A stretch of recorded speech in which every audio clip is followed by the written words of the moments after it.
கல்யாணத்துக்கு எல்லாமே ரெடி ஆகுறாங்க. பின்னழைப்பு எல்லாமே முடிஞ்சிடுச்சு. எல்லாருமே அங்கே சேர் போட்டு உக்காந்துட்ருக்காங்க. அப்போ சொல்கிறாங்க, இந்தாங்க உங்களுக்கு கல்யாணத்துக்கு நாங்கள் தேவையான பாதி பணம் கொடுக்குறோன்னு சொன்னோம், அதை நாங்கள் தரோம் அப்படின்னு சொல்லிட்டு தங்கமயிலோட அம்மா பாண்டியன் கிட்ட கொடுக்குறாங்க.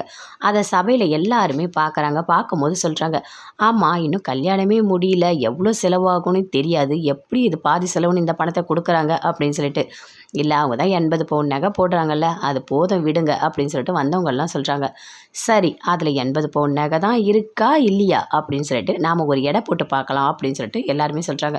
அதெல்லாம் வேண்டாங்க, அப்படிலாம் எதுவும் பண்ண வேண்டாம் அப்படின்னு சொல்லிட்டு பாண்டியன் சொல்கிறாரு. அதை கேட்டோன்னே தங்கமயில் அவங்க அம்மா அப்பா எல்லாருமே ஷாக் ஆகுறாங்க.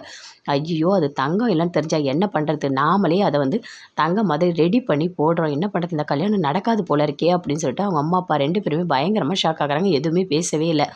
அப்போ தங்கமயில் யோசிக்கிறாங்க, என்ன பண்ணலாம், கண்டிப்பாக மயக்கம் போட்ட மாதிரி விழுந்துடலாம், அப்போ தான் இதை பற்றி யாரும் பேச மாட்டாங்க அப்படின்னு சொல்லிட்டு அப்படியே மயக்கம் அடித்த மாதிரி விழுறாங்க. உடனே சரவணன் அவங்க அக்கா எல்லாருமே ஓடி வராங்க. ஓடி அப்படி தங்கமயில தூக்குறாங்க. என்னாச்சு தங்கமயில் என்னாச்சு அப்படின்னு சொல்லிட்டு எல்லாருமே கத்துறாங்க. என்னாச்சுமா என்னாச்சு அப்படின்னு சொல்லிட்டு அவங்க அம்மா அப்பா எல்லாருமே கத்திட்டு இருக்காங்க.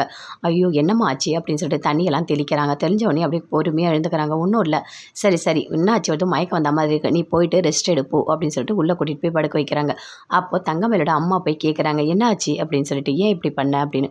இல்லைம்மா அங்கே பார்த்தீங்களா, நம்மளோட எல்லா நகையும் எடை போடணும்னு சொல்கிறாங்க, கண்டிப்பாக பார்த்தாங்கன்னா அது தங்கம் இல்லைன்னு கண்டுபிடிச்சிருவாங்க கையில் எடுத்தா, அதனால தான் எனக்கு என்ன பண்ணுறதுனே தெரியல, மயக்கம் போட்ட மாதிரி நான் விழுந்துட்டேன், இப்போ அதை பற்றி பேச மாட்டாங்க அப்படின்னு சொல்லிட்டு தங்கமயில் சொல்கிறாங்க. எனக்கு சரவணன் வேணும், நான் கண்டிப்பாக இந்த கல்யாணம் நடக்கணுமா, இந்த கல்யாணம் மட்டும் நின்னா என்னால் தாங்கிக்கவே முடியாது அப்படின்னு சொல்கிறாங்க. சரி சரி நானே இப்படின்னா என் பொண்ணு நீ இன்னும் ஃபாஸ்ட்டாக தான் இருக்க, நல்ல முடிவு தான் எடுத்திருக்க, ஒரு வழியாக மயக்கம் போட்ட, இல்லைன்னு வச்சுக்கேன் அவங்க என்ன திரும்ப பண்ணியிருப்பாங்க, கண்டிப்பாக கண்டுபிடிச்சிருப்பாங்க, இந்த கல்யாணமே நடக்காமல் போயிருக்கும், பரவாயில்ல உஷாராக எங்களை காப்பாற்றிட்ட அப்படின்னு சொல்லிட்டு அவங்க அம்மா சொல்கிறாங்க. தங்கமயில் ரொம்ப சந்தோஷப்பட்டாங்க. ஆனால் வேறு எதுவுமே பேசவே இல்லை. என்னம்மா நல்லா இருக்கியா, இப்போ உடம்பு பரவாயில்லையா அப்படின்னு சொல்லிட்டு அங்கேருந்து கோமதி எல்லாருமே கேட்குறாங்க. பரவாயில்ல அத்தை, ஒன்றும் இல்லை, நல்லா தான் இருக்கேன் அப்படின்னு சொல்கிறாங்க. சரிம்மா நீ ரெஸ்ட் எடு, நாங்கள் அப்புறம் பேசுகிறோம் அப்படின்னு.